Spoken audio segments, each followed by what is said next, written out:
Assalamualaikum warahmatullahi wabarakatuh. Perkenalkan, nama saya Muhammad Teji Sanjaya dari kelas 1C. Di sini saya akan mempresentasikan tugas ringkasan Sistem Penjualan Mebel Berbasis Web, mata kuliah Analisis Desain dan Sistem. Yang pertama, saya akan membahas problem statement-nya terlebih dahulu, yaitu deskripsi proyek. Jadi, sistem informasi penjualan mebel ini adalah sistem informasi yang digunakan untuk menunjang perusahaan guna meningkatkan adaptasi produk terhadap permintaan pasar. Selain itu, juga membantu para sales untuk mempercepat penjualan sehingga mengurangi waktu yang diperlukan membuatnya lebih berhasil dalam menargetkan calon pembeli. Proyek pengembangan sistem ini akan dibuat dengan menggunakan sistem informasi berbasis web yang dikehendaki oleh Direktur PT Sidodadi. Proyek ini harus mulai dikerjakan pada tanggal 11 September 2020, yaitu setelah peluncuran proyek, dan harus selesai paling lambat tanggal 3 Desember 2020. Proyek pengembangan sistem informasi ini dikerjakan oleh tim Flash di Laboratorium Komputer Politeknik Negeri Madiun. Proyek ini dikerjakan dengan menggunakan metode RAD atau Rapid Application Development.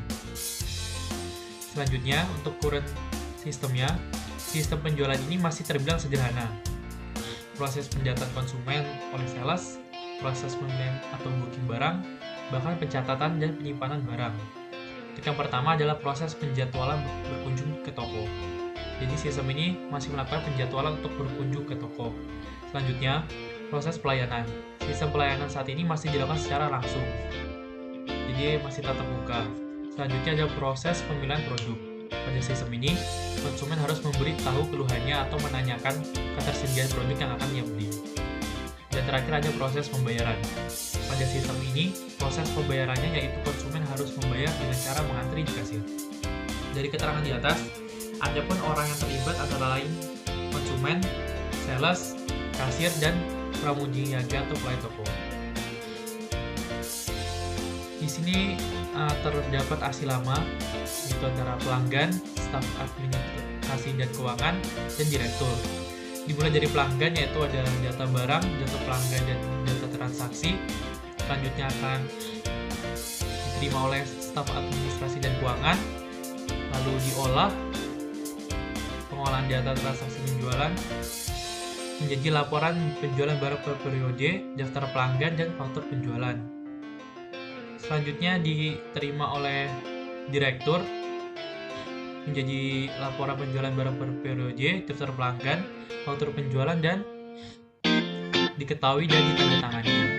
Lalu diserahkan lagi ke staf administrasi, lalu dan diserahkan lagi ke pelanggan untuk penjualan.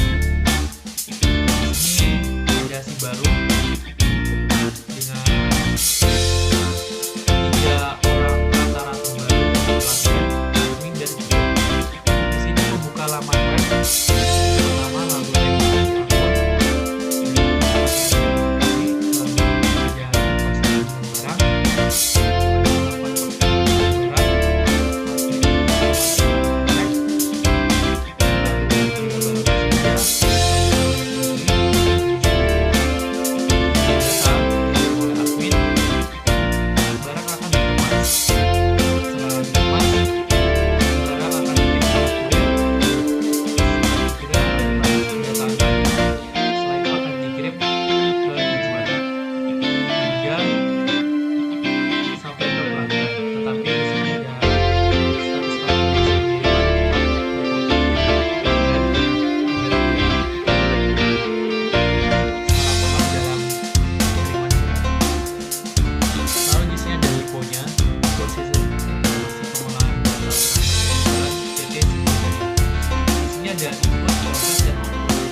diagram konteksnya, di sini ada kalau konsumen membuat akun pribadi, lalu dari sistemnya admin akan memverifikasi akun, menerima data pembayaran, menerima pembatalan, menerima data pembayaran, dan menerima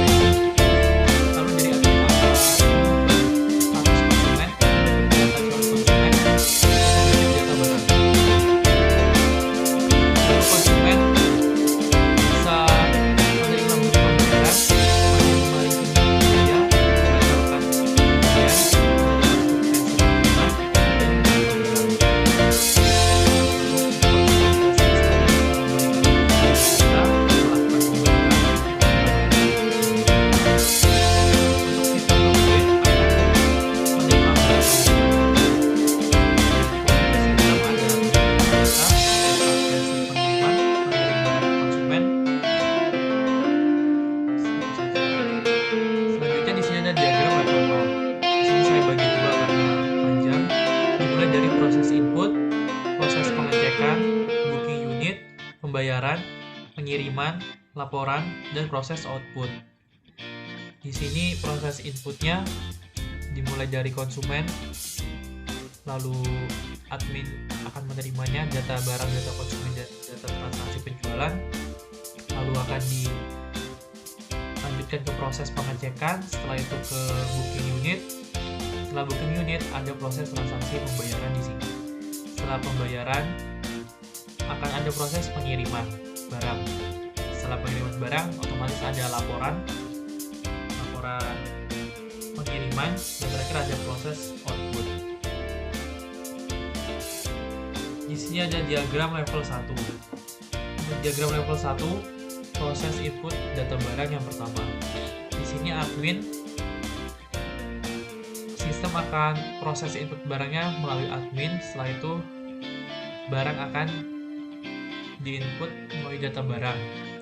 Setelah itu proses input data pelanggan sama dari sistem ke data pelanggan lalu ke admin.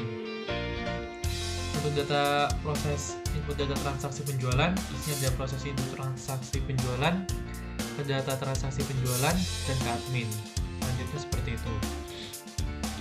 Di sini ada diagram level 2 untuk proses pengecekan seluruh administrasi.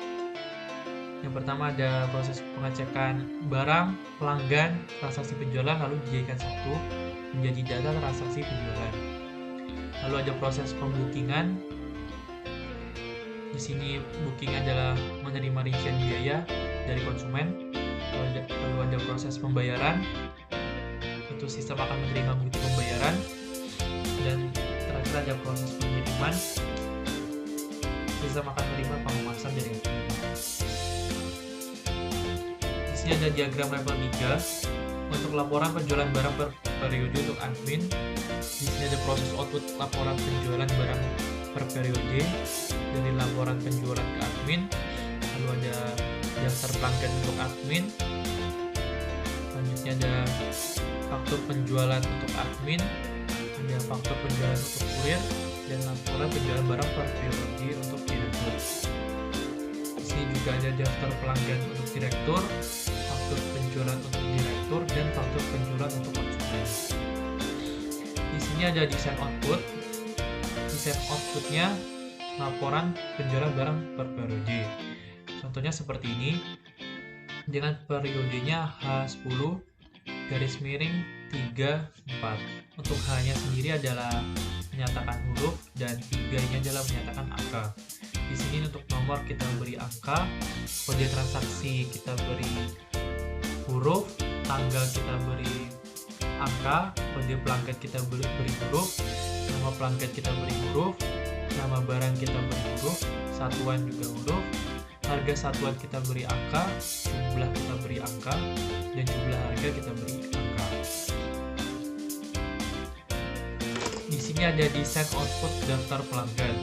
Untuk daftar pelanggannya sendiri pun dari kode pelanggan kita menggunakan huruf, nama pelanggan kita menggunakan huruf, alamat menggunakan huruf, dan telepon menggunakan huruf.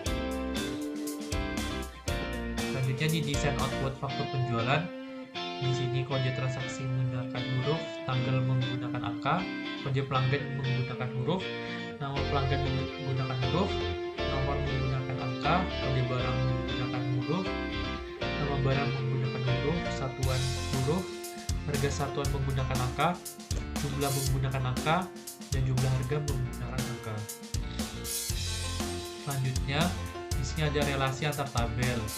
Mulai dari barang, di sini ada KD barang, nomor barang, satuan, harga satuan, dan stok.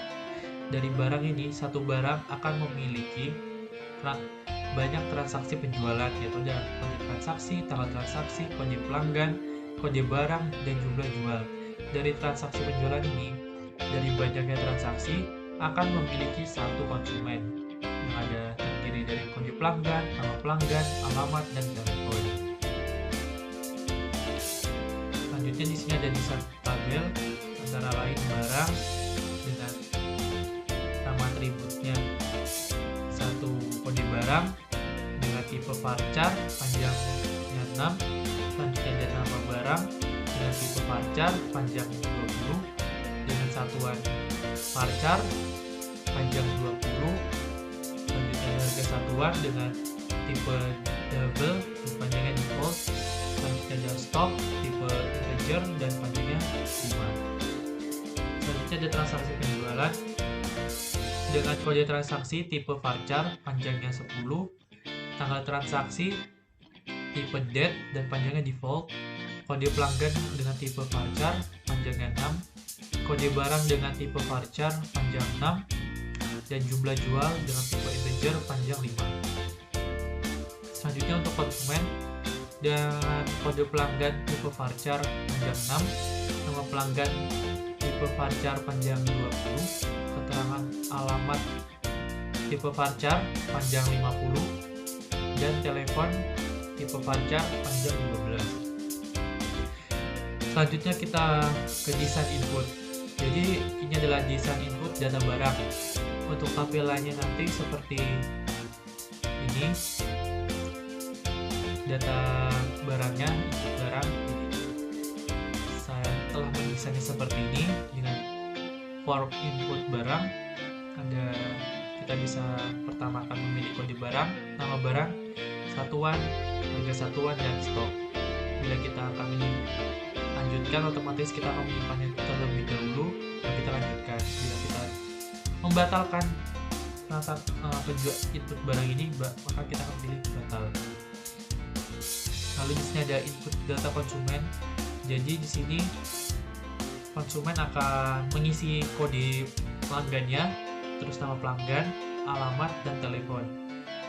Jika kita lanjutkan, akan kita simpan terlebih dahulu. Bila suatu saat ada kendala, kita bisa merefresh dengan tombol ini, refresh. Lalu kita bisa melanjutkan dan kita juga bisa membatalkan. Selanjutnya ada desain inputnya data transaksi penjualan. Di sini ada kode transaksi, tanggal transaksi, dan kode pelanggan, kode barang, dan jumlah jual. Sama, cuma tambahan di sini ada keterangan data barangnya nanti akan muncul di sini bila kita akan menyimpannya. Lalu untuk desain prosesnya, untuk yang pertama ada desain proses perhitungan jumlah barang. Di sini ada stok, jadi stok ditambah jumlah input stok baru dikurang jumlah jual. Selanjutnya ada perhitungan jumlah harga dengan jumlah harga sama dengan harga satuan dikali jumlah harga. Selanjutnya ada desain proses perhitungan jumlah penjualan dengan total harga sama dengan total harga ditambah jumlah harga. Selanjutnya di sini ada tabel analisis biaya. Di sini biaya-biayanya terdiri dari biaya pengadaan, biaya persiapan operasi, dan biaya proyek. Lalu ada biaya operasi dan perawatan. Di biaya pengadaan ini ada biaya konsultasi, biaya pembelian perangkat keras, biaya instalasi perangkat keras, biaya ruangan untuk perangkat keras, dan biaya manajemen dan staf.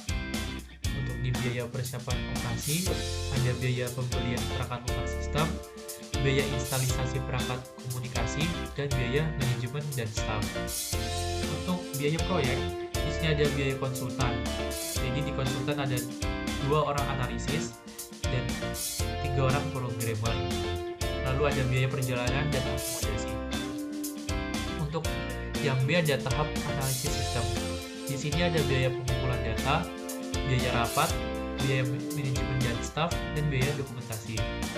Selanjutnya ada tahap desain sistem yang terdiri atas biaya dokumentasi, biaya rapat, biaya manajemen dan staf. Lalu ada tahap penerapan sistem terdiri atas biaya konservasi data, biaya iklan, biaya manajemen dan staf. Lalu di biaya operasi dan perawatan di sini ada biaya personil, biaya overhead, yaitu ada pemakaian listrik, telepon, internet, dan lain-lain. Lalu ada biaya perawatan perangkat keras terdiri atas servis dan reparasi. Selanjutnya ada biaya perawatan perangkat lunak untuk seperti update dan subscription. Lalu ada biaya perawatan, peralatan, dan fasilitas. Lalu di sini ada tabel analisis manfaat. Manfaatnya tersendiri ada 2, yaitu keuntungan berwujud dan keuntungan tak berwujud.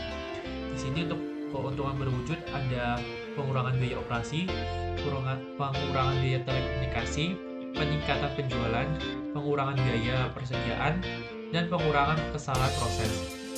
Lalu untuk keuntungan tak berwujud, ada keuntungan peningkatan pelayanan terhadap pelanggan, peningkatan kepuasan terhadap kerja personil, dan peningkatan keputusan manajemen.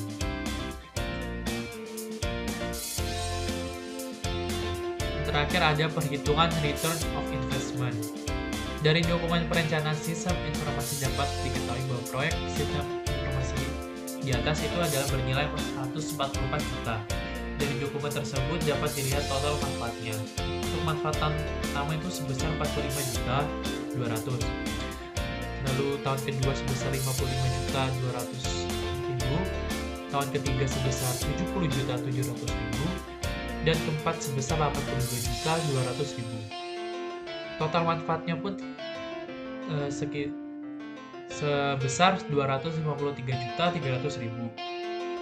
Sedangkan total biaya yang dikeluarkan itu untuk tahun ke-0 sebesar 144 juta 800 ribu. Lalu tahun ke-1 sebesar 9 juta 750 ribu. Untuk tahun kedua sebesar 10 juta 700 ribu. Tahun ketiga sebesar 11 juta. Dan tahun keempat sebesar 11 juta 850 ribu. Untuk total biayanya sebesar 188 juta 100 ribu. Untuk bisa menghitung ROI-nya dengan rumus total manfaat dikurang total biaya dikali 100% dibagi total biaya. Jadi sini untuk total manfaatnya 253 juta 300 ribu ini dikurang 188 juta 100 ribu dibagi 188 juta 100 ribu dikali 100%. ROI-nya ketemu 34,66%. Maka investasi pada pengembangan sistem informasi dapat diterima karena akan menghasilkan keuntungan sebesar 34,66%. Sekian presentasi tugas ringkas dari saya, kurang lebihnya saya mohon maaf. Wassalamualaikum warahmatullahi wabarakatuh.